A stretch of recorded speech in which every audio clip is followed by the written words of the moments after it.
Bueno, muchas gracias a ustedes por la invitación. No me es un ámbito muy habitual, el ámbito de salud. En general trabajo más en el ámbito educativo, pero bueno, supongo que ustedes están interesadas, o por lo menos el curso está orientado a cuestiones que tienen que ver con lo educativo, así que me voy a mover para ese lado.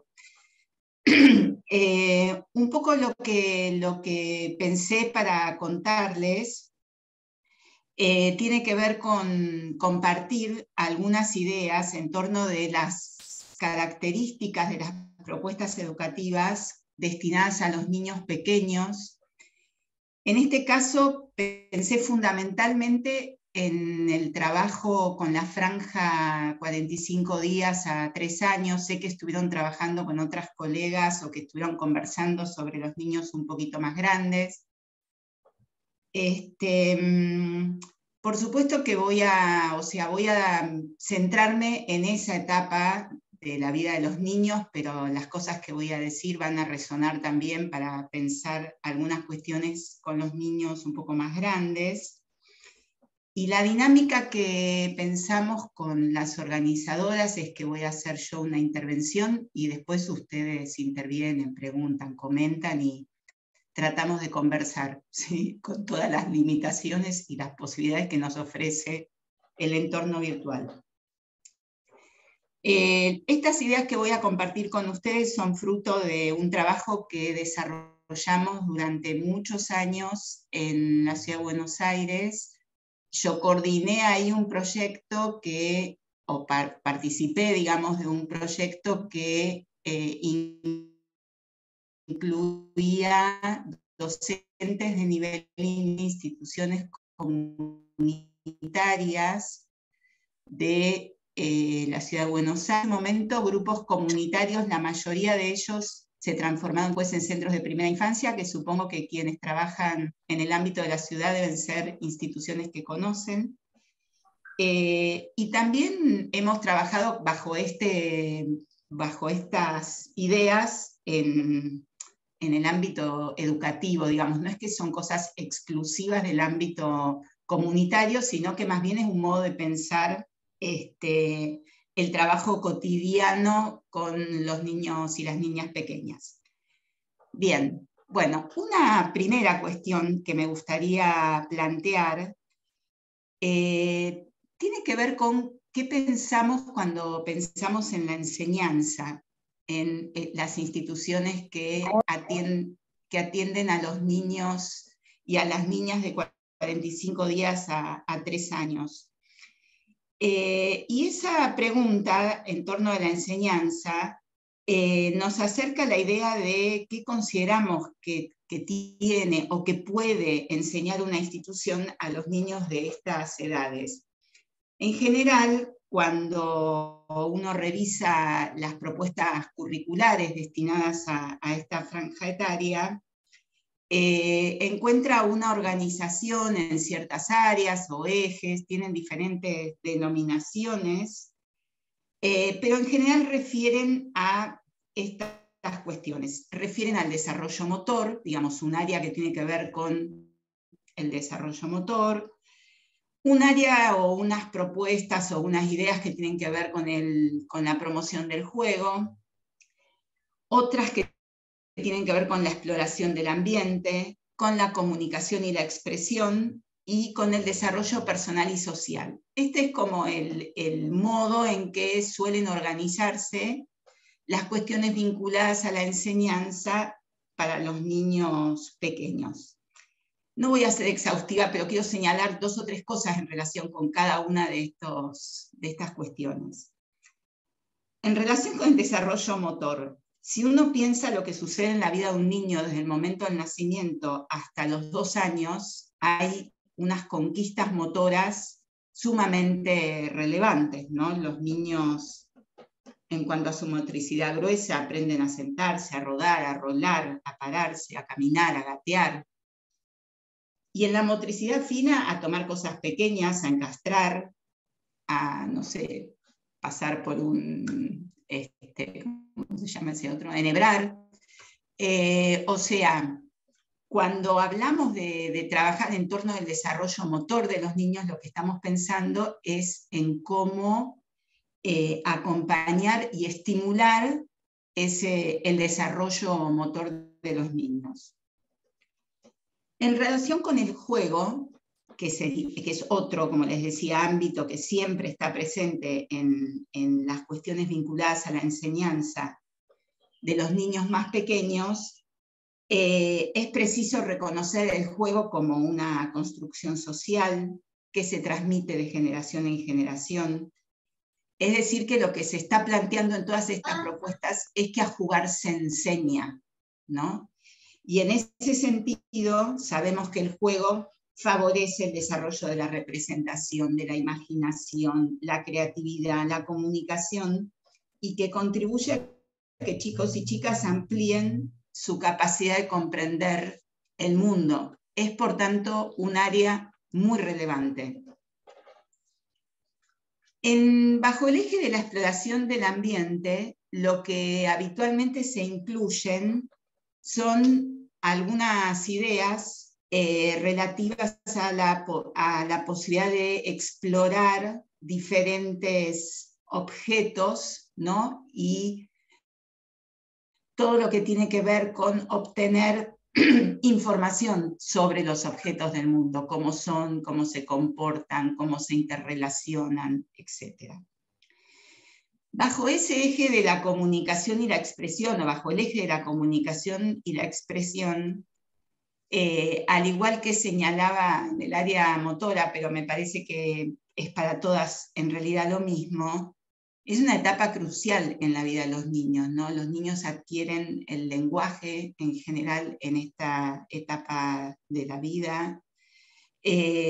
También tienen sus primeras formas o sus primeros contactos con otras formas de comunicación, como son la música, la danza, el movimiento sensible del cuerpo, los lenguajes visuales, entre tantas otras cuestiones. En cuanto al desarrollo personal y social, podríamos pensar que desde estas instituciones acompañamos a los chicos y chicas desde que son bebés, y esto implica entonces sus primeras conquistas, la construcción de la confianza en sí mismos, en un camino de progresiva autonomía. También acompañamos sus primeras interacciones sociales fuera de las que conocen de su ámbito familiar.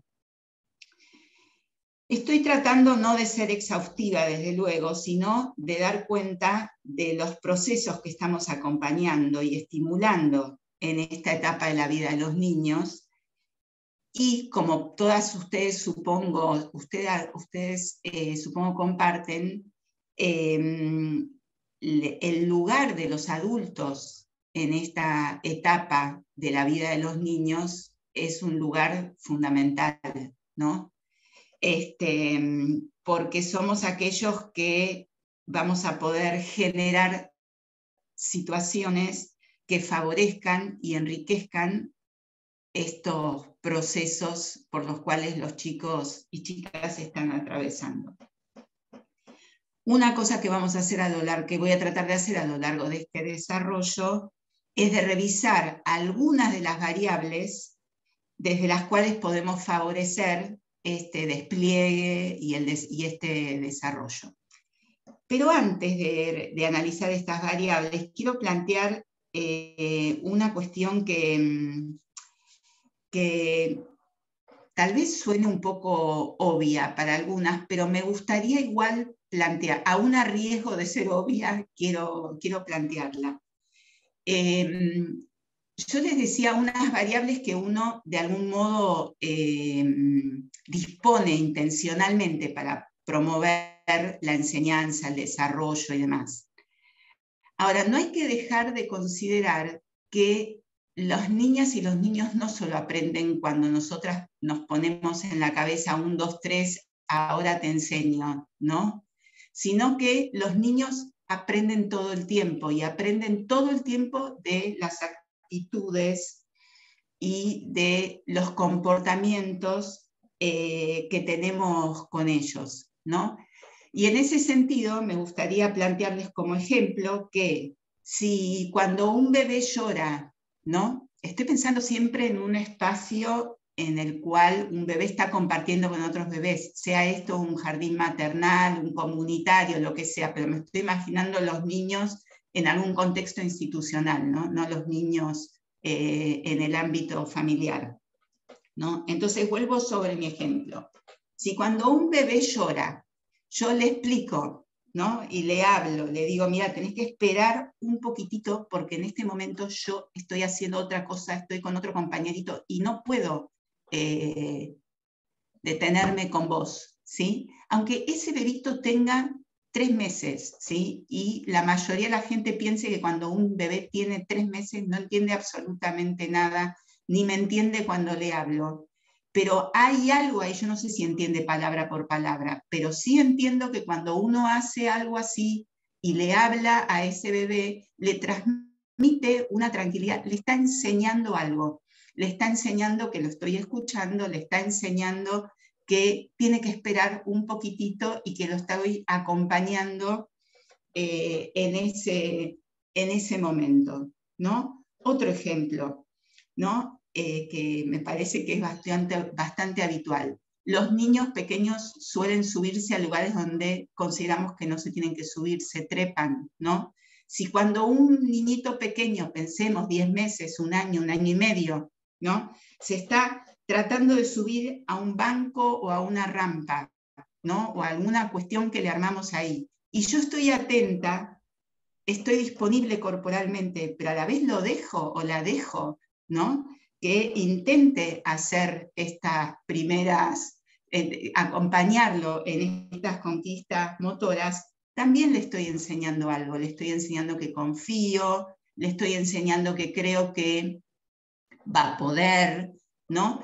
Entonces, vuelvo un poquito para atrás para contextualizar estos ejemplos.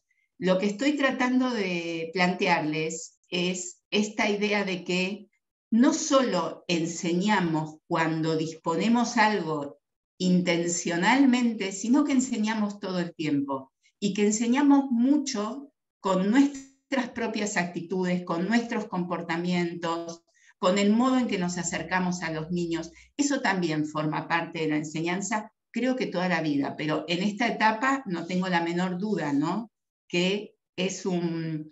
Y en ese sentido, me parece que hay algunas veces algunas prácticas instaladas en las instituciones escolares, comunitarias, no quiero hacer ninguna diferencia en ese sentido, que desconocen un poco esta cuestión, ¿no?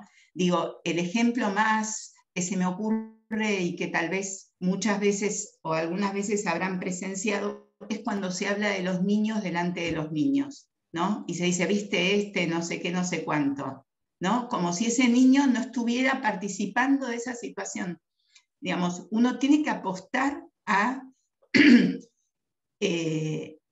un trato respetuoso y cuidadoso de los niños, tanto en los momentos en los que está intencionalmente promoviendo una situación educativa, como en cualquier otro momento en que está en relación con esa niña o con ese niño.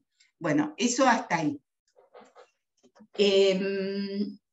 Ahora, quiero volver sobre una perspectiva más intencional de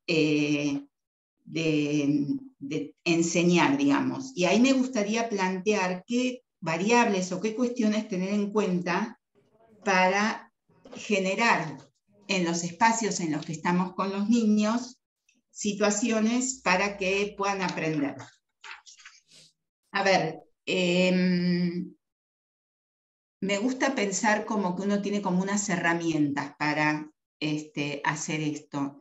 En el ámbito educativo las solemos llamar variables didácticas, no sé si es un término que les resulta familiar, veo que algunas me hacen un poquito que sí con la cabeza. Repaso algunas de ellas: el tiempo, la organización de los grupos o los modos en que se agrupan los niños, el espacio, los materiales y la intervención docente o la intervención de la educadora. La otra variable didáctica son los contenidos de los cuales ya un poquito hablamos, ¿no? Entonces, estas variables, en el contexto de una planificación o cuando se piensa una propuesta o una jornada de clases, se interrelacionan entre sí. No es fácil tomarlas por separado, pero voy a hacer un intento de separarlas. Igual van a ver que se me van a juntar todo el tiempo, pero vamos a ir poniendo como foco en algunas de ellas. Una cuestión que me parece muy importante pensar cuando uno diseña propuestas para los más chicos es en la cuestión del tiempo, ¿no? Y uno esa variable tiempo la puede analizar en diferentes escalas, porque está el tiempo de una actividad, está el tiempo de una jornada, está el tiempo de las actividades que nosotros llamamos cotidianas, cambiar, comer, higienizarse y demás, y los tiempos más dedicados a las actividades pedagógicas. O sea, uno puede mirar la variable tiempo en diferentes, como decía, en diferentes escalas. Por otra parte, también sabemos que los chicos y las chicas tienen diferentes tiempos, diferentes ritmos. Todos decimos esto cuando hablamos de los niños pequeños. Cada uno tiene su propio tiempo, cada uno, existen los ritmos de aprendizaje y demás. Sin embargo, esa certeza no siempre la podemos transferir a las situaciones de cuando se diseña una propuesta de enseñanza, ¿no? En numerosas ocasiones, cuando conversamos o visitamos una sala, parece estar organizada bajo la idea, todos tienen que hacer lo mismo y al mismo tiempo. Esta idea atraviesa la jornada. Ahora todos participan de una actividad. Ahora es el momento de cambiar los pañales, de lavarse las manos. Esperamos a que todos tengan los materiales y empezamos a pintar, etcétera, etcétera. Supongo que si han visitado salas comunitarias de infantes, han escuchado estas cosas que les estoy planteando. Esa manera de organizar el tiempo es muy difícil, ¿no? Para mi entender, tampoco del todo deseable en las salas de los más pequeños.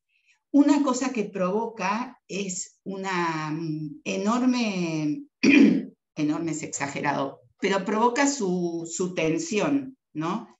Las educadoras o los docentes se esfuerzan por lograr que esperen, que no se peleen mientras esperen, que pinten un ratito más, pinta un poquito más hasta que terminan tus compañeritos, que no se caigan los materiales, etcétera, etcétera. Y encima después todos se tienen que ir a lavar las manos al mismo tiempo, ¿no? Y entonces el lío que teníamos en la sala, porque todos tenían que pintarse, nos traslada al baño con las manos enchastradas, porque todos se tienen que lavar las manos al mismo tiempo, porque tuvieron que terminar al mismo tiempo, ¿no? Entonces, el modo de organizar el tiempo, todos realizan en el mismo momento, forma parte de una idea o de un principio que numerosos autores llaman la forma escolar o la gramática escolar, ¿no?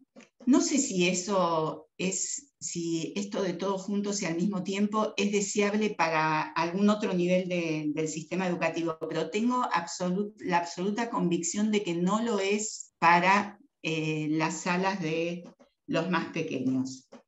Pensemos en otro modo de organizar el tiempo.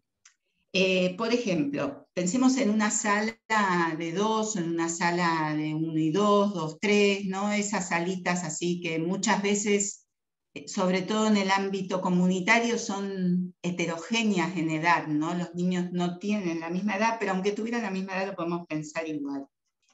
¿Por qué no plantear la actividad de artes visuales o la actividad de pintar, digo, para no ponerle un nombre tan, ¿no? La actividad de pintar a un grupito, mientras otro grupito hace otra cosa, tiene oportunidad de modelar con masa, tiene un sector de la sala en el cual construir.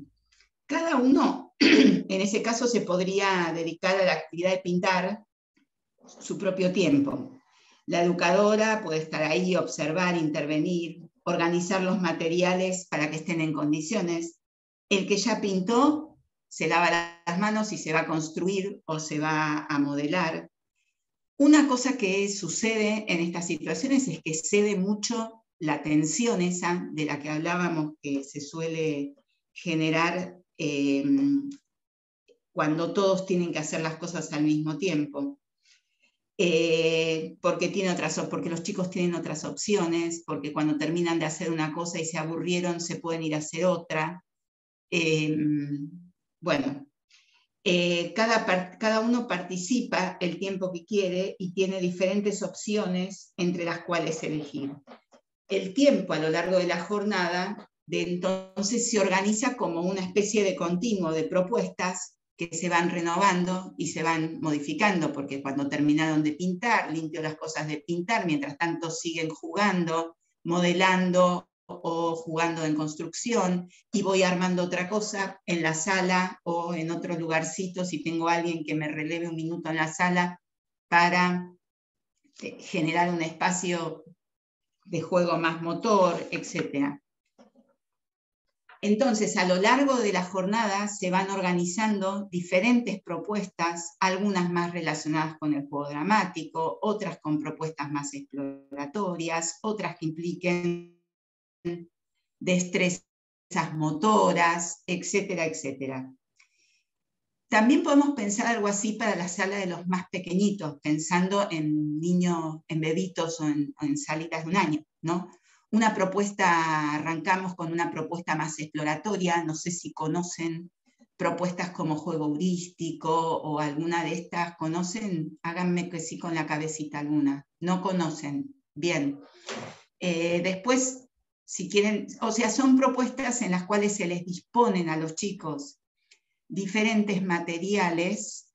En general son materiales no estructurados, ¿no?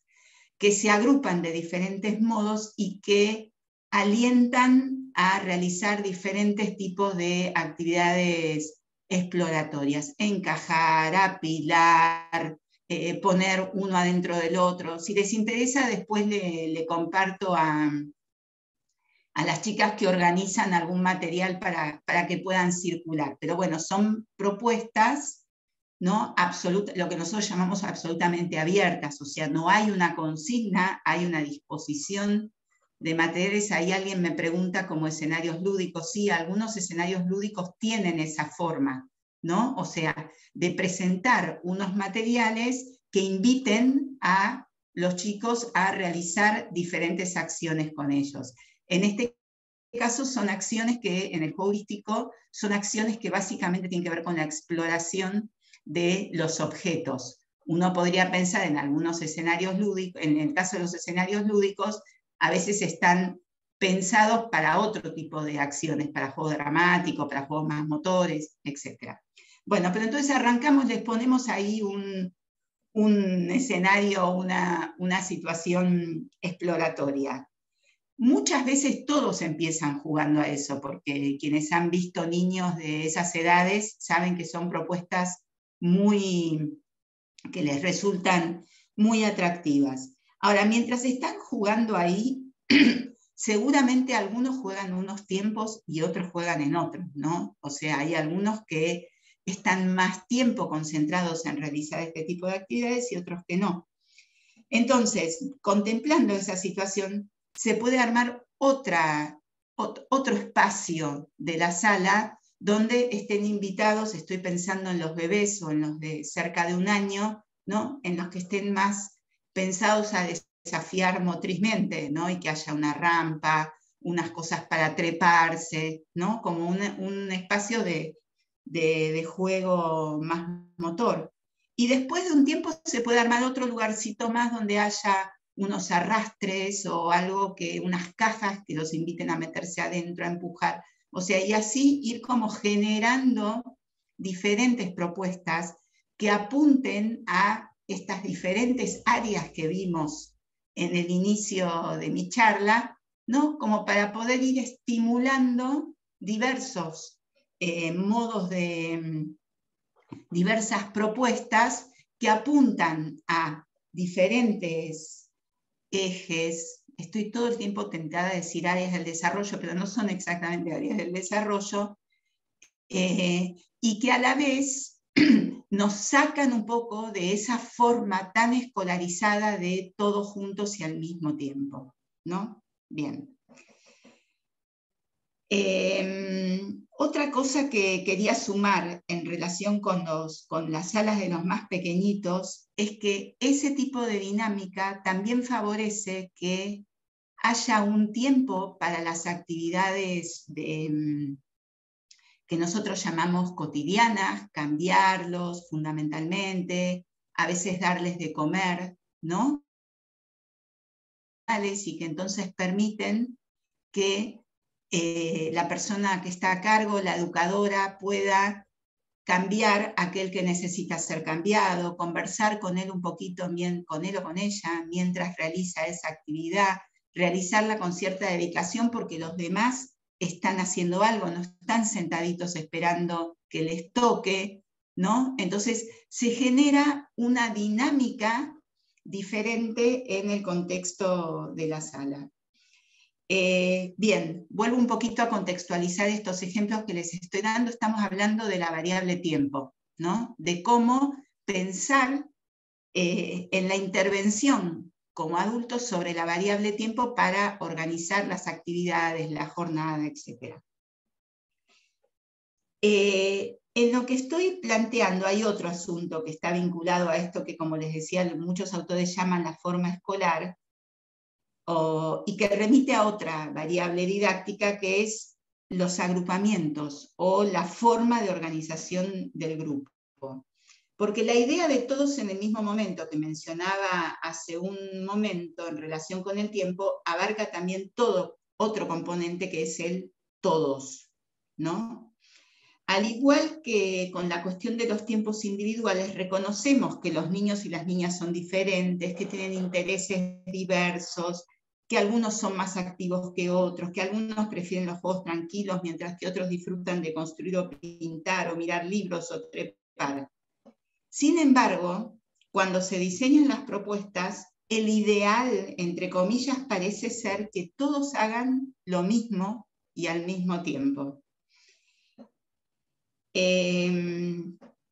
Al igual que lo que planteaba anteriormente en relación con el tiempo, el costo de sostener una actividad a grupo total es enorme, tanto para los chicos como para las maestras o las educadoras. Los chicos se inquietan, a veces se pelean entre sí. Los más chicos suelen levantarse e irse, ¿no? Cuando no les interesa más, se levantan y se van. Caminan por la sala, buscan otra cosa para jugar, y muchos ejemplos que seguramente cada una de ustedes podría aportar.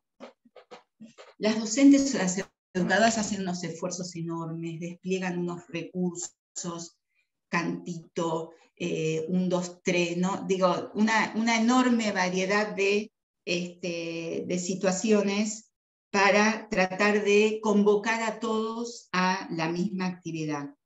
Y en ese sentido, me parece que una cosa para pensar es la complejidad que tiene para un niño participar de una actividad en la que están participando todos sus compañeros en forma simultánea.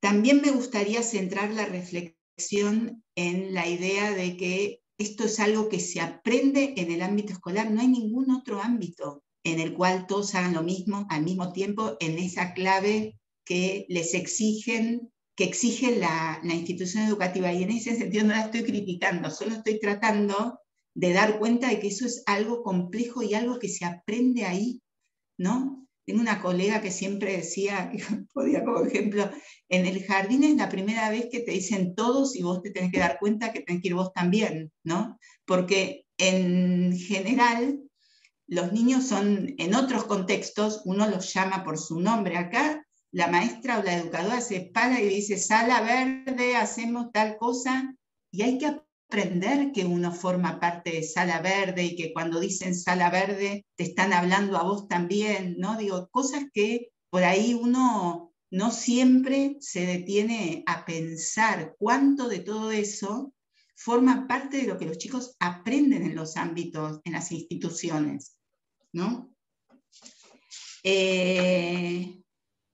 Por otro lado, también me gustaría volver sobre la idea de que esa organización, ¿no? Esa disposición de lo grupal en la que todos participan de la misma actividad es un modo de organizar las propuestas educativas, ¿no? Existen también otros modos de organización, como veíamos hace un ratito, las actividades en pequeños grupos, simultáneas, que ocupan a los chicos en diferentes propuestas y no a todos juntos en la misma actividad.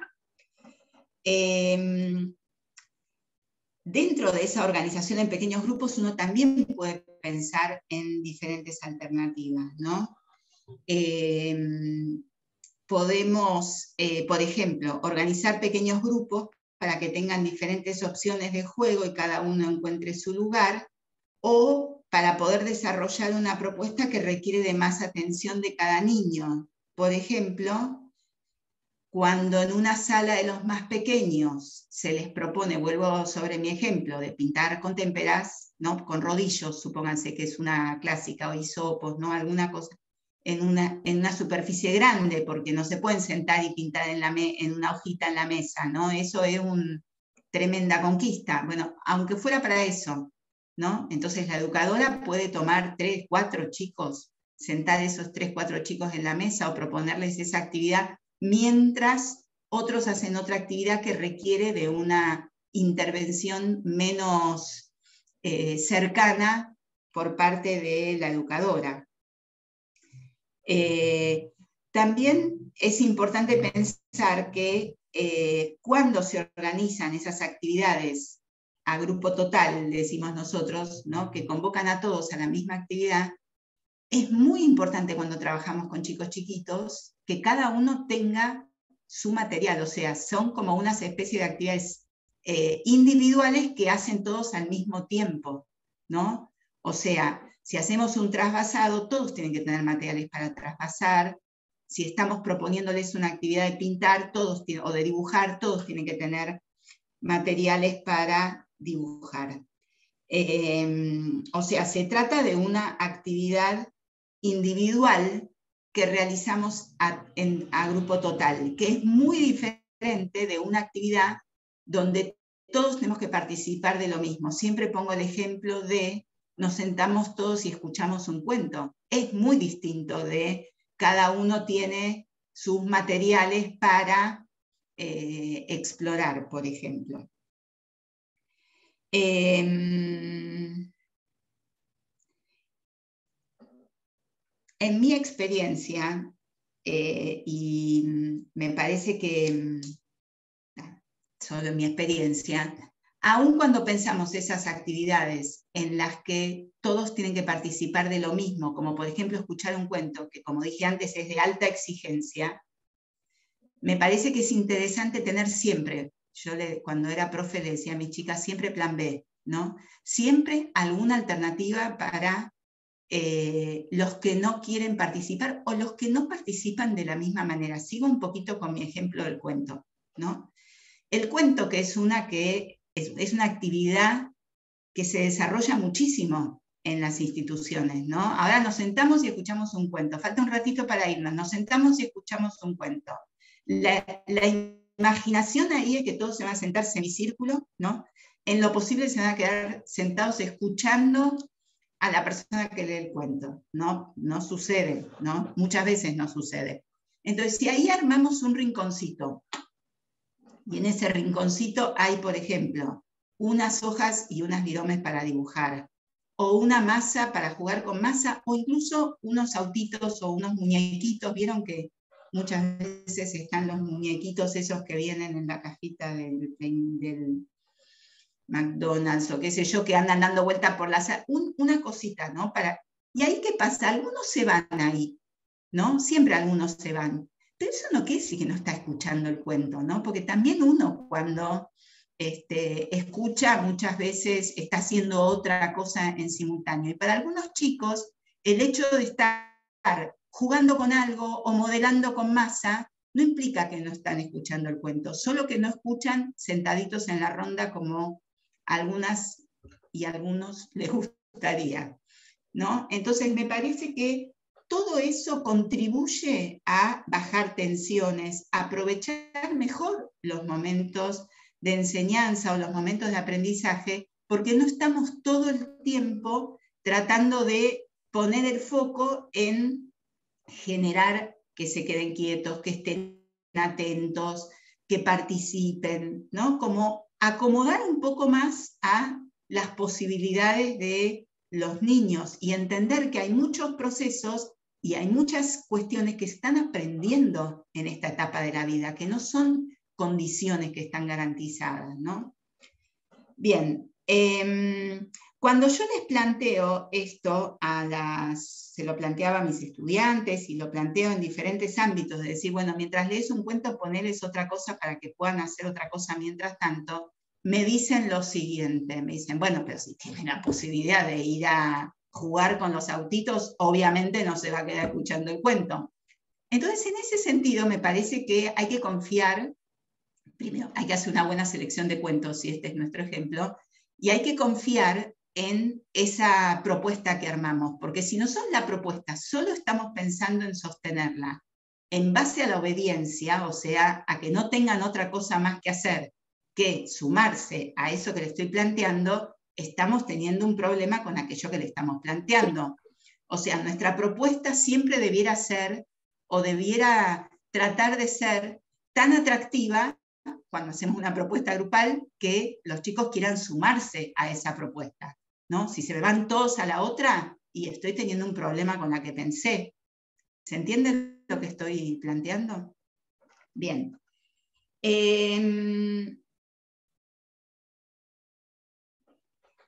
En línea con esto mismo que les estoy planteando, ¿no? En línea, digo, como para sumarle algo. Una cosa que me parece que vale la pena en ese sentido es tratar de pensar cuando uno diseña una propuesta, qué es lo que piensa que los niños van a hacer, ¿no? Frente a esa propuesta que uno les presenta. Y tratar de pensarlo en el modo más realista posible, ¿no? Sin hacerse tantas ilusiones. No es que les pongo y pienso, ay, sí, seguro conversan entre ellos. No, no. Hagámonos un escenario con lo que conocemos, un escenario con cierta complejidad, porque eso es lo que nos permite armar un buen escenario, ¿no? Es una de las cosas que nos permite armar un buen escenario, tratar de imaginarnos qué es lo que va a pasar cuando les propongamos eso. Y en ese sentido me parece que es interesante plantearse la idea, que recién la desarrollé un poco, pero la voy a sumar un poquito más, que es como partir de aquellas actividades que resultan más cercanas, lo voy a decir con todos los cuidados posibles, que resultan más cercanas a la actividad espontánea de los niños, ir traccionando de alguna manera o enseñando otro tipo de actividades que son más propias de las modalidades institucionales o escolares, ¿no? ¿Qué quiero decir? Yo les contaba hace un rato el juego heurístico, ¿no? El juego heurístico despliega permite que los chicos desplieguen un tipo de actividad que es una actividad que también sucede espontáneamente fuera del ámbito escolar, ¿no? Los niños exploran los objetos. Escuchar un cuento, vuelvo otra vez para ahí, escuchar un cuento entre todos es un tipo de actividad que requiere de mucho más compleja, que requiere de una serie de experiencias que permitan llegar ahí, ¿no? Entonces, cuando pensamos en el continuo de propuestas para los niños pequeños, tengo la idea de que tratemos de ir primero por el lado de aquello que les resulta más sencillo, más vinculado con lo espontáneo, con el tipo de actividad que conocen de fuera del ámbito institucional, y que de ahí vayamos yendo a el otro tipo de propuestas, ¿no? que por supuesto en algún momento tienen que aparecer, no estoy diciendo que no tienen que aparecer, lo que estoy diciendo es que no los podemos pensar como puntos de partida, o sea, un niño de 2 años que ingresa a una institución tiene que aprender un montón de cosas respecto de la dinámica y de cómo se organiza esa institución. Es decir, esa actividad grupal que está en la fantasía de toda persona que diseña una situación educativa, ¿no? De todos sentaditos o paraditos, o por lo menos todos haciendo lo mismo, y más o menos al mismo tiempo, no es nunca un punto de partida con los niños pequeños.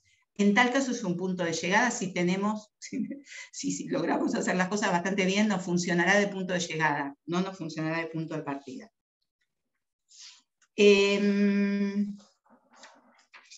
Otra variable, esto que desarrollé recién tenía que ver básicamente con la idea de los agrupamientos, ¿no? Con la variable que tiene que ver con los agrupamientos.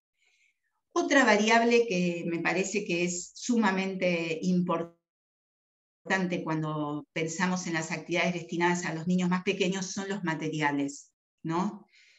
Los materiales son importantes siempre, no hace falta que yo les explique esto, pero cuando se trata de los niños pequeños, el material tiene un potencial enorme para enriquecer, ampliar, diversificar las experiencias y los conocimientos de los chicos.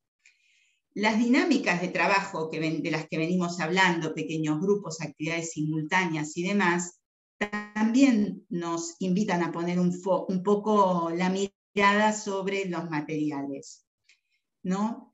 Por un lado, cuando pensamos en estas propuestas en pequeños grupos y estas propuestas simultáneas,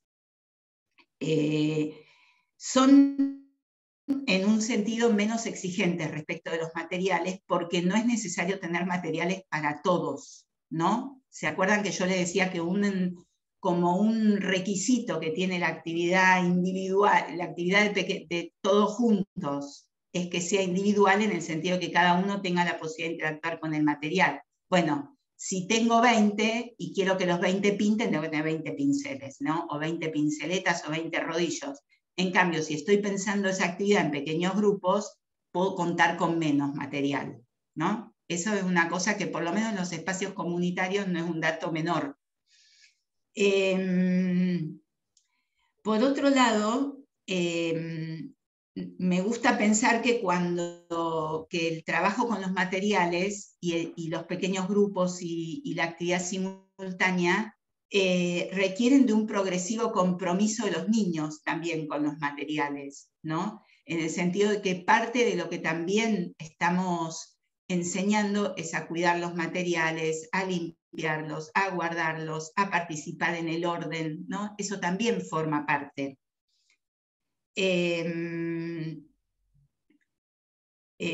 Cuando trabajamos eso, el juego heurístico, que después les voy a pasar algo para que vean algún video, qué sé yo, no ahora, pero les voy a hacer llegar, las maestras se aterran y las educadoras porque, bueno, se arma un despliegue de material tremendo en las salas, pero al mismo tiempo forma parte de esa propuesta que los chicos vayan aprendiendo a guardarlos, ¿no? Y que esos materiales con los cuales jugaron y que combinaron como quisieron, en el momento de guardar, van cada uno adentro de una bolsa, ¿no? O adentro de una caja. Entonces, ahí hay algo también que no siempre se visualiza como parte, que tiene que ver con este eje de, que hasta yo ya me olvidé el nombre, con el eje del desarrollo personal y social, ¿no? Que tiene que ver con aprender a acomodar, digo, estaría dentro de eso, no es que estamos perdiendo el tiempo porque les estamos pidiendo que guarden, sino que también ahí estamos enseñando algo. La cuestión de los materiales, a mí también me gusta pensarla como una situación en la cual en los espacios los materiales estén cada vez más disponibles para los chicos, ¿no? En el sentido de que se haga previsible, sepan que hay una caja en la cual están los autitos y que si van a necesitarlos, van a querer jugar con los autitos, existe la posibilidad de que eso suceda, ¿no? No sé si han tenido, cuánta oportunidad han tenido de observar situaciones de sala, pero cuando los chicos saben que un material está disponible, eso genera una situación de previsibilidad, ¿no? O sea, no es que bajó los autitos y si no me tiro arriba de los autitos ahora para agarrar uno, no voy a tener oportunidad nunca más de jugar con los autitos. Si sé que eso es un material que puede estar disponible, que lo puedo pedir, que otro día va a volver a estar para jugar, eso también baja el nivel de tensión de cada niño en particular y, por supuesto, modifica el clima de la sala. Y les digo todo esto, lo fui como enunciando, pero me parece que toda esta potencialidad y relación de los chicos con los materiales y con la dinámica de la sala que estoy proponiendo, del espacio que estoy proponiendo, es algo que va a requerir de un montón de tiempo, o sea, no es algo que lo armé una vez, listo, sucedió y de ahora en adelante esto anda bajo esta dinámica, sino que también es una dinámica que hay que contribuir y que requiere contribuir a fomentar y que requiere su tiempo. Me faltan dos variables. Una es el espacio, y en ese sentido me parece que ahí también hay que buscar, hay que pensar los modos más apropiados de organizar el espacio en función de la actividad, ¿no?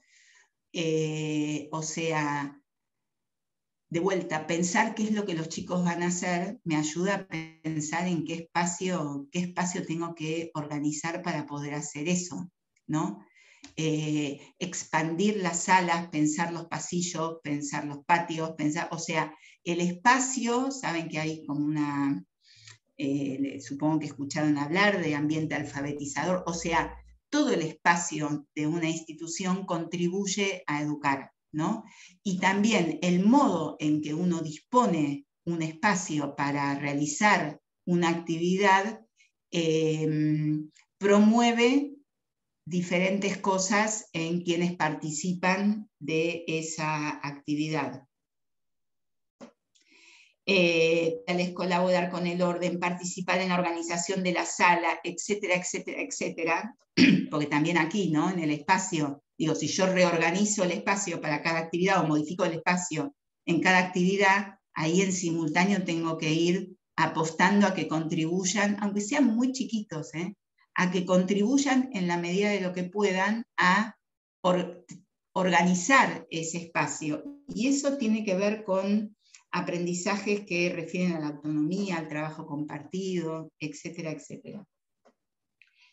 Por último, la intervención docente. A mí me gusta pensar que hay que como revisar la idea de intervención docente haciéndola más abarcativa de lo que muchas veces se piensa que es en el momento en que uno está cara a cara con el grupo de niños, ¿no? La intervención docente es también prever y sopesar estas variables, tomar decisiones a partir de ello, pensar cómo organizar el espacio, qué materiales voy a poner, prever los tiempos, cómo voy a organizar el grupo, a qué sector combino con cuál otro en función de mi participación. Eso forma parte de la intervención docente. Intervenir también es estar disponible para los chicos, ¿no? Promover la interrelación entre ellos, permitir que se expresen, que opinen, ayudar cuando resulta necesario y a la vez también dar margen para que resuelvan por sus propios medios. Intervenir es también tener una mirada atenta e interesada de cada uno de los chicos, que permita analizar sus progresos, sus posibilidades, necesidades particulares que puedan tener. Este conjunto de acciones y decisiones constituyen la tarea de enseñar, que como dijimos en el inicio, es la actividad central de las instituciones educativas. Voy cerrando. Voy a retomar algunas cosas que ya dije, pero que me gustaría enfatizar. Una es esta idea de ir un poco más a favor de los chicos, ¿no? Buscar situaciones que les resulten interesantes, placenteras, que los convoquen, ¿no? Pensar desde esa perspectiva, desde la perspectiva de, no, lo digo con unas comillas enormes, no estar todo el tiempo inhibiendo lo que los chicos quieren hacer, sino potenciar lo que los chicos ya pueden hacer, ¿no? Y ayudarlos a desplegar eso. Por otro lado, me gustaría enfatizar esta idea de propuestas simultáneas. En la educación esto tiene muy diferentes nombres, rincones o trabajo, no me importa.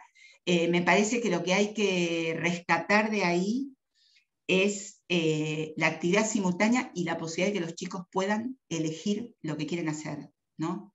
Que no quiere decir elegir todo el tiempo a tontas y a locas, sino quiere decir que haya momentos en los cuales los chicos puedan optar, ¿no? Elegir, aunque no lo puedan decir en estos términos, ¿no? Y si alguna vez tuvieron posibilidad de observar salas o espacios comunitarios, es muy interesante cómo desde muy chiquitos se observan conductas totalmente diferentes de los chicos, ¿no? Hay chicos que cuando hay diferentes propuestas van de una a otra, deambulan, están un poquito ahí, un poquito allá, largan, vuelven. Y hay otros chicos que se concentran en una cosa, que tienen un tiempo y una dedicación a estar, y por ahí están las otras alternativas y no van, ¿no? Es muy interesante ver cómo aún en los muy pequeñitos hay conductas muy diferentes.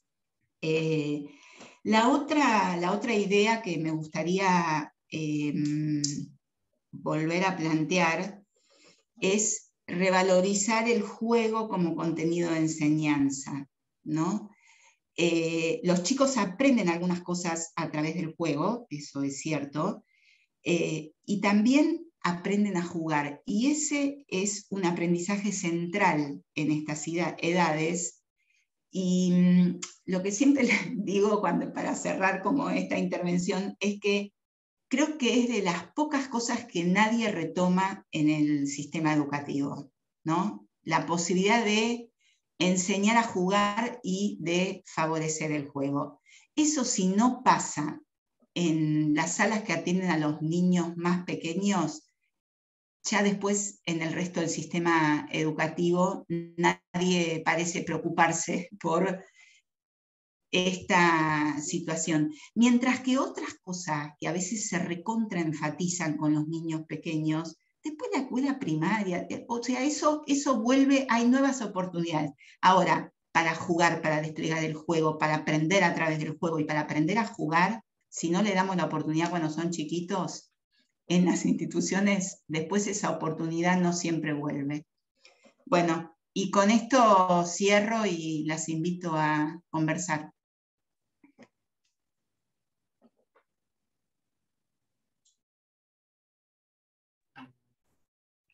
Muchas gracias, Verónica. Abrimos el espacio para preguntas, para comentarios.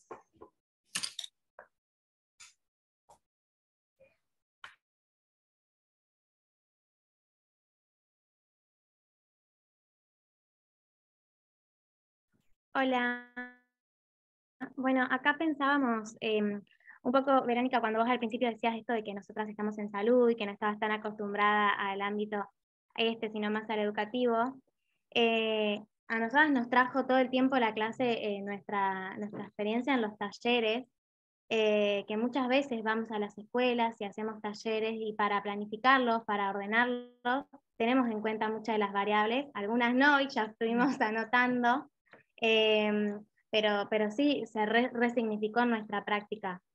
Esto que vos decías de todo el tiempo todos juntos haciendo lo mismo es algo que hablamos al interior del equipo, a raíz de alguno de los talleres. En específico estoy hablando de un taller de alfabetización que hacemos en una de las escuelas con poquititos chicos de segundo y tercer grado que, bueno, todavía están en proceso. Y nos pasaba un poco eso, que también pretendíamos a veces eso, que estén todos haciendo todos al mismo tiempo lo mismo. Y bueno, fue algo que se habló y estuvimos tratando de modificar en este último tiempo, de dejar que alguno esté haciendo otra cosa y poder seguir con el resto, o tener el plan B que vos también mencionabas. Así que sí tiene que ver con nuestra práctica y sí nos recontra sirvió, así que te agradezco un montón.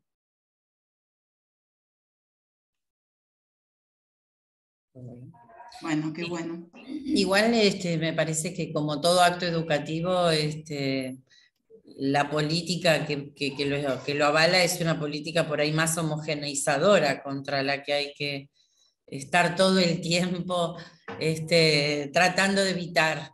Se trata de que ¿no? Seamos uniformes en nuestra forma de pensar y de actuar. Y vamos en contra de eso, con esta propuesta y con lo que pensamos. Y eso lo convierte en difícil en algunos ámbitos.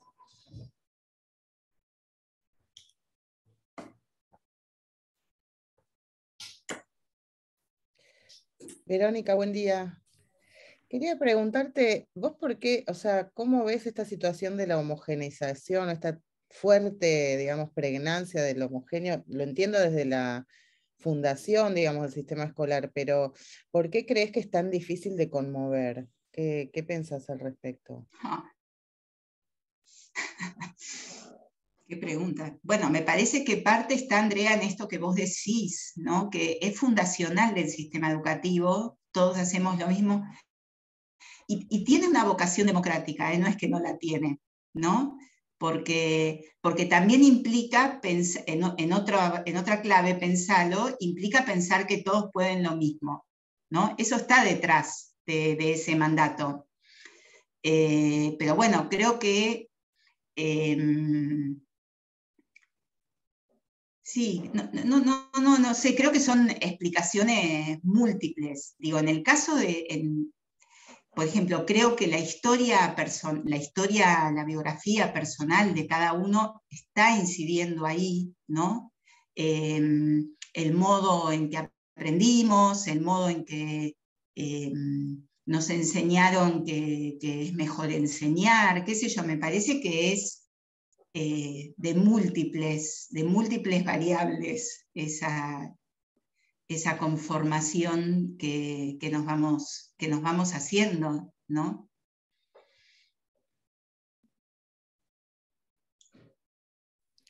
Digo porque a la vez, perdón, último comentario, No, dale. las leyes van hablando de inclusión, de la posibilidad de hacer un aula donde se incluya o que haya una convivencia con la diversidad, desde la legalidad, pero no hay como una capacitación a la vez para que los docentes puedan proponer heterogéneamente para que cada niño y niña, más allá de si tiene o no una discapacidad o una dificultad específica, pueda ingresar a los conocimientos del lugar que cada uno pueda. Entonces, es llamativo, digamos, que teniendo a la mano material o el DUA o una cantidad de materiales que van hablando de la heterogeneidad en el aula, una legalidad que habla de una convivencia con la diversidad, pero ahí nos quedamos, digamos, se coagula en una dificultad que es muy fuerte, ¿no?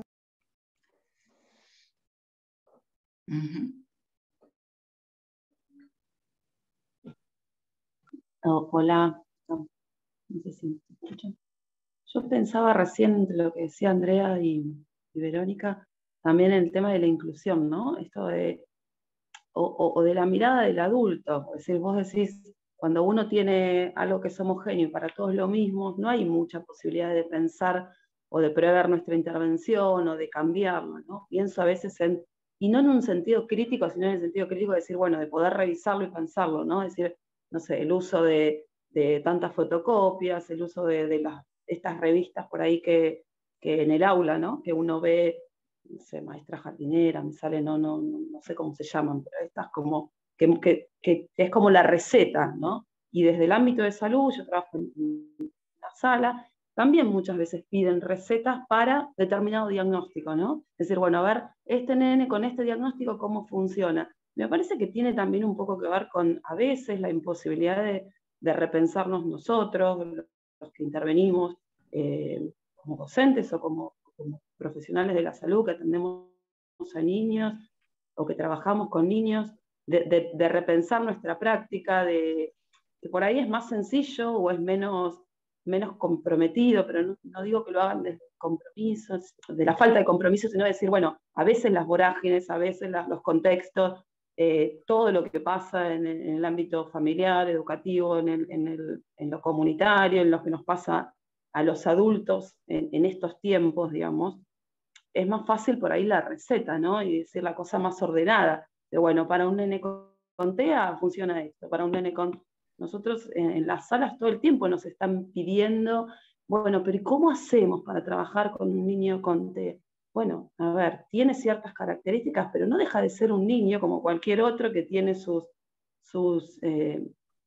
formas, sus modos, sus intereses, sus deseos, sus ganas de jugar con una cosa o con otra, ¿no? Entonces por ahí corrernos un poco de esta mirada adulta y de este concepto, me parece a mí, lo pensaba recién por ahí, ¿no? Que también es esto que decía Andrea, bueno, tenés todo para pensar en la inclusión y siempre estamos yendo al homogéneo.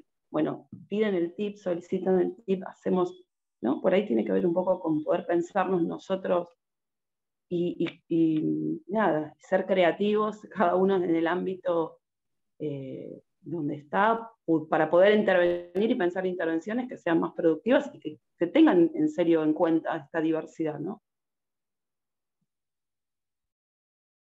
Sí, a mí me parece que ahí, sumo algo ahí nada más, me parece que en mi experiencia de trabajo con las docentes, el tema de pensar que hay cosas que no son condiciones, sino que son cosas que hay que ir construyendo con los chicos, ¿no?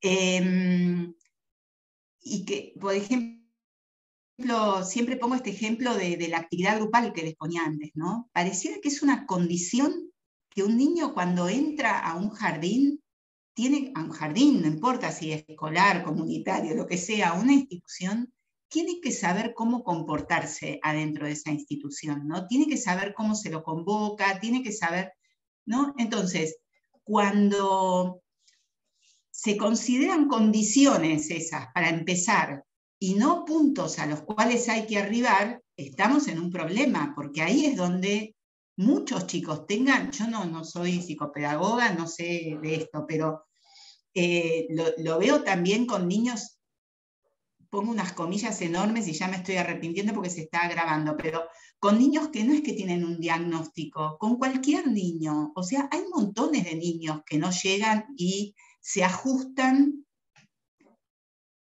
a lo que las instituciones requieren de ellos, ¿no? Entonces, si todo el tiempo estoy pensando desde la falta, desde lo que no puede, de que no se sienta, de que no, en vez de, por eso decía yo hace un rato, ir un poco más a favor, ¿no? A favor de lo que los niños están en condiciones de hacer, y esto va para todos, ¿no? Y de ahí partir hacia, pongámosle un nombre, mayores restricciones, un mayor ajuste a ciertas formas, pero partiendo de lo que cada uno puede, no poniéndose del lado de todo lo que no pueden, ¿no? Ahí no sé si esto ustedes lo han visto, pero yo lo veo mucho en la pospandemia, ¿no? Que ha pasado mucho, que los chicos han estado en los contextos familiares, ¿no? No han ido a la escuela, no han ido al jardín. Entonces las maestras te dicen, pero este tiene 4 años, pero parece que tuviera 1 año y medio. Y sí, ¿viste? Porque hay algo que pasa en los contextos institucionales que no pasa en la casa, ¿no? No sé si lo escucharon, a mí me impacta mucho con el desarrollo del lenguaje, ¿no? Lo primero que las maestras empezaron a plantear en la pospandemia es que los chicos no hablaban, ¿no? Los chicos no hablaban, los chicos no hablan, los chicos hablan mal, les mandaban para esas actividades de la casa que mandaran audios y las familias lo grababan y nadie entendía nada de lo que los chicos decían. Y yo les dije, bueno, chicas, a ver, ¿dónde hay algo del desarrollo del lenguaje, ¿no? Y del hacer, no se los voy a explicar a ustedes que lo saben mucho mejor que yo, pero del hacerse entender cuando uno habla, a lo cual contribuyen mucho las instituciones, ¿no? porque en la casa se habla de una manera, y cuando un niño se enfrenta en una institución a que no le entienden nada cuando dice eso, bueno, eso lo exige a un cierto ajuste para que el resto del mundo pueda entenderlo, ¿no? O por lo menos en esa sala lo puedan entender. Entonces, bueno, me parece que en ese sentido la pospandemia puso muy en evidencia cuando los niños volvieron que hay ciertas cosas que se aprenden en el ámbito de las instituciones. Y no es que la familia no hizo la tarea como tenía que hacerla cuando se la mandaron por el video, por el chat o por el WhatsApp. No, es algo que tiene que ver con lo que se aprende en el contexto institucional. Yo pensaba también la presión de la docente, que también tiene que evaluar y tiene que contribuir a la acreditación, no sé si a lo mejor en una sala de 2 y 3, pero más en allá. la sala de 5 tampoco acreditan, ¿eh? Los niños no acreditan en el nivel inicial. Claro, no existe la evaluación para acreditar. Claro, pero en el sentido de lo que se espera que logre en determinado tiempo o en determinada salita o en determinado, bueno, en la primaria, digamos, que es mi experiencia, digamos. Sí, me parece que es una problemática en todo caso más de la escuela primaria. En el jardín los chicos no acreditan y tampoco es que las maestras, o sea, por supuesto evalúan, pero no lo veo, no veo que eso sea lo que esté tensionando. Me parece que va por otro lado, que es algo más del orden del disciplinamiento, ¿viste? No. Bueno, Lo veo menos ligado a la enseñanza de ciertos contenidos, ¿no? Claro, lo decía en el sentido de homogeneizar conductas que tienen que ser alcanzadas. Se haga de manera formal o de manera informal, se haga de manera explícita o de manera implícita, muchas docentes esperan que los niños logren determinadas... sí, en ese sentido totalmente. Desempeño en ese sentido, y lo miden, es decir, de alguna manera, cuando cada uno, estamos hablando de que debiera tener su tiempo, su espacio. No, totalmente. Te respondí pensando más en los contenidos, pero es cierto que hay sobre todo ciertas Hablaba de las variables que vos contaste. Que también es lo mismo que me iba a ir a un lugar que no. Es lo mismo que pasa cuando un nivel evalúa al otro, ¿no? Digo, a mí siempre me impacta que los maestros de primaria dicen, se nota mucho cuando los chicos fueron al jardín. ¿Por qué? Porque se quedan sentados, ¿no? Y todo lo que rescatan como aprendizajes del nivel anterior tienen que ver más con el disciplinamiento, con la organización, que con los aprendizajes, ¿no? Con otro tipo de aprendizajes.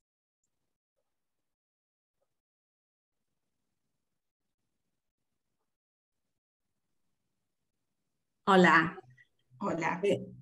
Comparto algunas cosas que yo vengo de nivel inicial hace muchísimos años y escuchándote me sorprende que todavía se hablen de las mismas cosas que cuando yo estudié. Pensaba en que muchas veces pasa como la pérdida del control cuando uno genera propuestas simultáneas, entonces la sensación de los docentes de que están perdiendo el control de lo que sucede. Recuerdo también maestros que decían, yo no intervengo, o sea, no pongo más allá de haber planificado, no hago nada, porque dejo que los chicos así desarrollen su autonomía, pero notaba como mucha dificultad del docente de involucrarse corporalmente en el juego también, ¿no? De disfrutar del jugar, que para mí es importante. Y algo que sí me hacía pensar esto que decís de la pandemia, que es cierto que muchos chicos al no haber estado en instituciones escolares, obviamente no puede ser un punto de partida el que ya sepan cómo se trabaja, cómo se hace, cómo es ser alumno, pero también notamos que esas miradas buenas, anticipatorias de los docentes permite que algunos chicos reciban estímulos diferentes con respecto a otros, ¿no? O sea, también no esperar a que lleguen al primario. Digo, vos decís lo del lenguaje, es cierto que algunos chicos no tienen lenguaje, y algunos chicos son, no tener lenguaje es algo que tenemos que mirar y tenemos que poder hacer una intervención anticipada. No sé si se entiende, digo, como que no ir o blanco o negro, ¿no? O solo veo aquello que los chicos pueden y potencio solo eso, o eso también es la dificultad o lo que no alcanzó puede ser un dato que permita hacer algún tipo de intervención temprana que ayude a que esos chicos superen lo que les está pasando. No, sí, comparto totalmente, Silvina, lo que decís. No lo quise decir en ese sentido, pero me parece re interesante que lo traigas. No estoy diciendo esperar y no hacer nada y potenciar solo lo que pueden. Potenciar también es diversificar, digo, para mí es como en un sentido muy amplio y me parece que ciertamente las docentes y los docentes tienen mucha posibilidad de detectar situaciones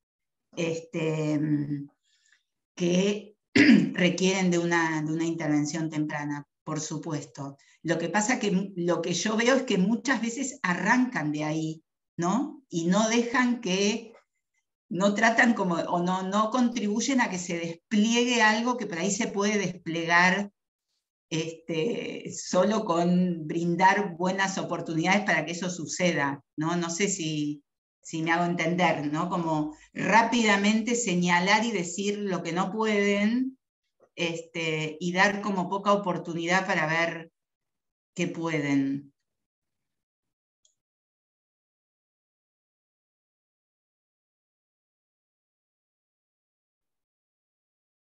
Oscar, dale que levantaste la mano. Hola Verónica, gracias por estar aquí, gracias por tu claridad en la exposición y por la tranquilidad con la que decís cosas tremendas, sintomáticas de la institución y de la acción docente,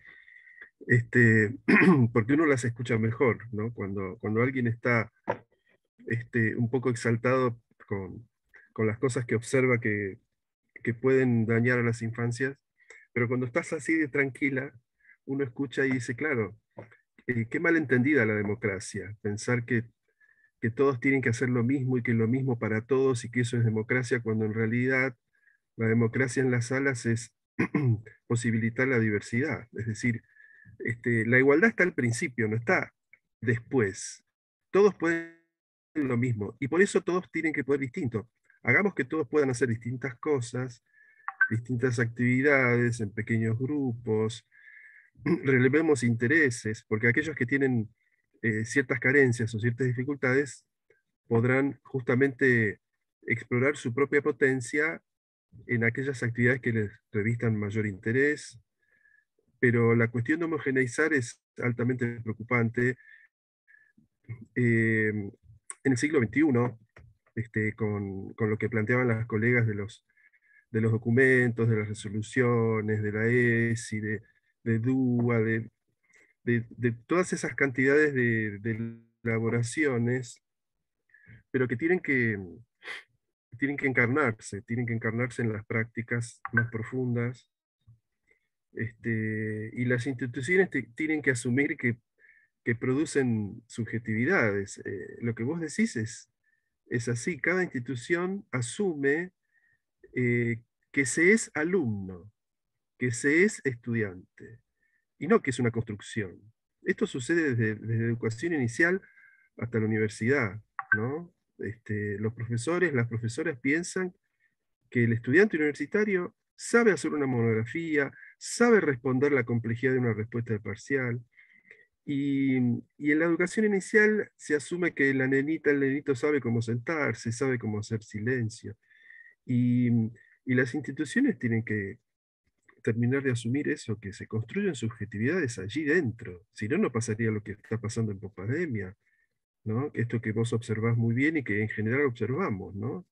El estrago de los 2 años, la catástrofe pandémica y el trauma institucional que se va a arrastrar el año que viene también.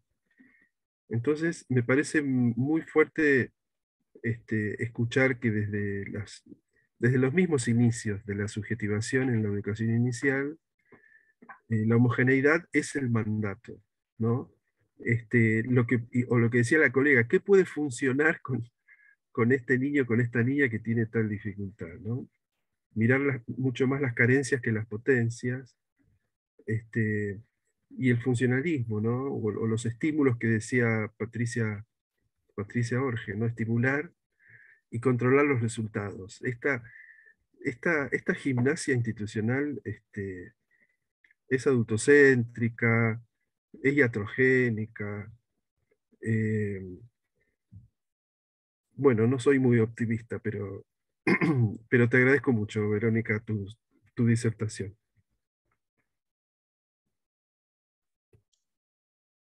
Gracias.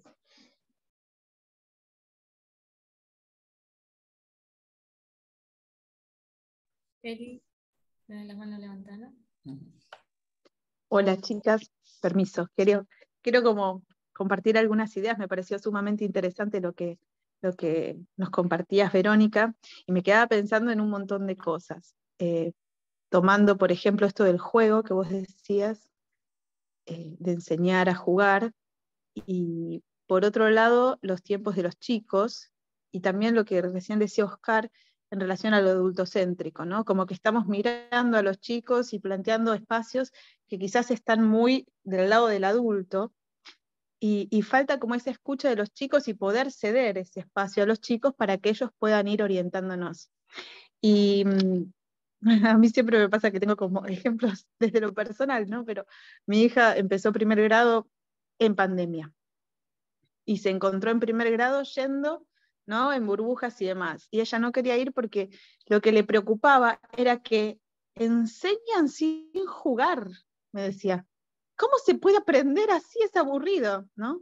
Cómo se perdían algunas cosas, primero por cambiar de nivel, y cuán importantes para ellos, ¿no? Otras formas, ¿no? Porque ahí también se enseñaba, o ella entendía que se podía aprender. Y una paciente también un poco más grande planteaba esto: qué fácil era cuando jugábamos a las palabras, no escribirlas, por ejemplo, ¿no? Entonces, qué valioso esto que decías, lo del juego y los tiempos, ¿no? Poder observar a los niños en esos espacios tan propios de ellos, porque son de ellos esos espacios, para poder ahí hacer algo, ¿no? Esto de pensar los rincones, porque, no sé, vos entras al jardín y a veces son como momentos de recreo, no espacios pensados para ellos, porque ahí ellos pueden hacer algo más, ¿no? Esto de elegir también, porque quizás los chicos no pueden elegir, ¿no? Porque no, hay que darle las actividades, y me pareció sumamente valioso, como hacer como un cambio en esa mirada. Así que bueno, nada, me parecía muy interesante, gracias.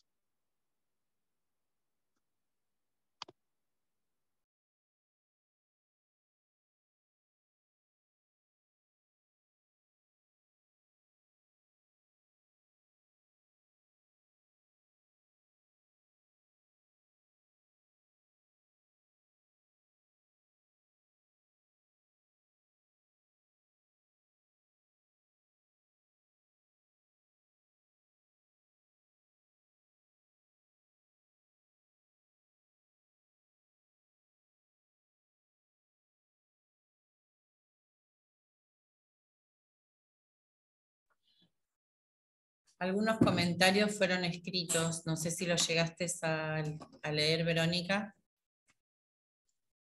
Sí, algunos vi.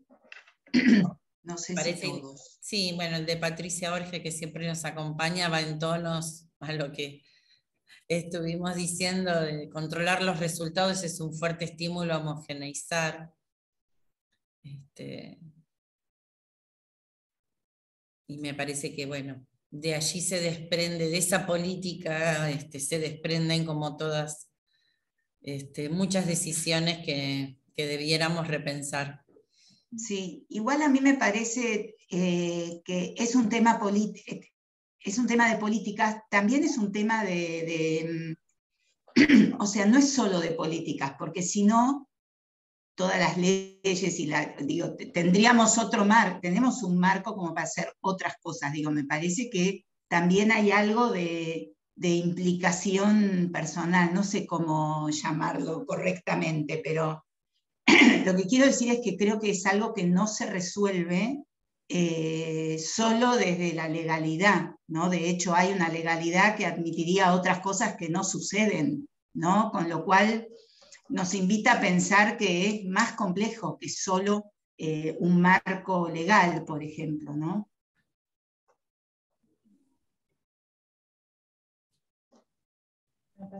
¿Puedo decir algo? Sí, claro. Sí, Patri. No, justamente, Verónica, vos trajiste la palabra política y yo lo pensé cuando se comenzó a dialogar en torno de que, bueno, el sistema educativo es un sistema que acredita, promueve y tiene que mostrar resultados, y que, bueno, eso es en un nivel micro y macro, ¿no? Ahora, que las leyes homogeneicen está bien, porque, digamos, todo el mundo es capaz de llegar a lo mismo o debe poder llegar a lo mismo. Lo que no quiere decir que en los espacios institucionales haya que hacer una lectura más situada y en el espacio del aula más singular en relación a que cada quien puede llegar a lo mismo por distintos caminos. Al menos yo lo aprendí así en la facultad, ¿no? Por supuesto. Sí, claro. Los distintos caminos. Y acá estamos complicados a mí, me parece, en mi experiencia de trabajo con las escuelas, ¿no? Estos distintos caminos, bueno, llevan más tiempo, apelan a la creatividad, no siempre el docente está asistido para poder diversificar las propuestas, porque también creo que debe ser un trabajo en equipo y no en soledad, y me parece que ahí se dan las interferencias y entonces, bueno, homogeneizar es más práctico, ¿no? Más allá de que los resultados tienen que ser los mismos por distintos caminos. Y bueno, ahí hay un cruce entre una expectativa macro y lo que en el aula tenemos que hacer, que no es exactamente como lo propone la ley, ¿no es cierto? Si no estamos en un grado de literalidad y es complicado. Pensaba en eso y pensaba también en una experiencia cuando armamos el primer postítulo en la ciudad, en el marco de la Escuela de Maestros, que en ese momento era el CEPA, sobre ESI, del cual yo participé, teníamos un especialista en juego. Y la verdad que estaba planteada su participación en todas las temáticas y trabajando con todos los niveles, porque los docentes que arrancaron la capacitación ESI en el año 2007 venían de todos los niveles, ¿no? Inicial, primaria, media, superior, y tratábamos, nos costaba articular las temáticas y problemáticas que íbamos viendo con un momento de juego. No, era un desafío, pero se intentó ahí articular a la ESI también en su momento de origen, por lo menos en la propuesta de la Ciudad de Buenos Aires con el juego. Y creo que es todavía algo pendiente en relación al aprender, ¿no? Y el enseñar la plasticidad que nos requiere el juego. Eso. Sí, totalmente de acuerdo.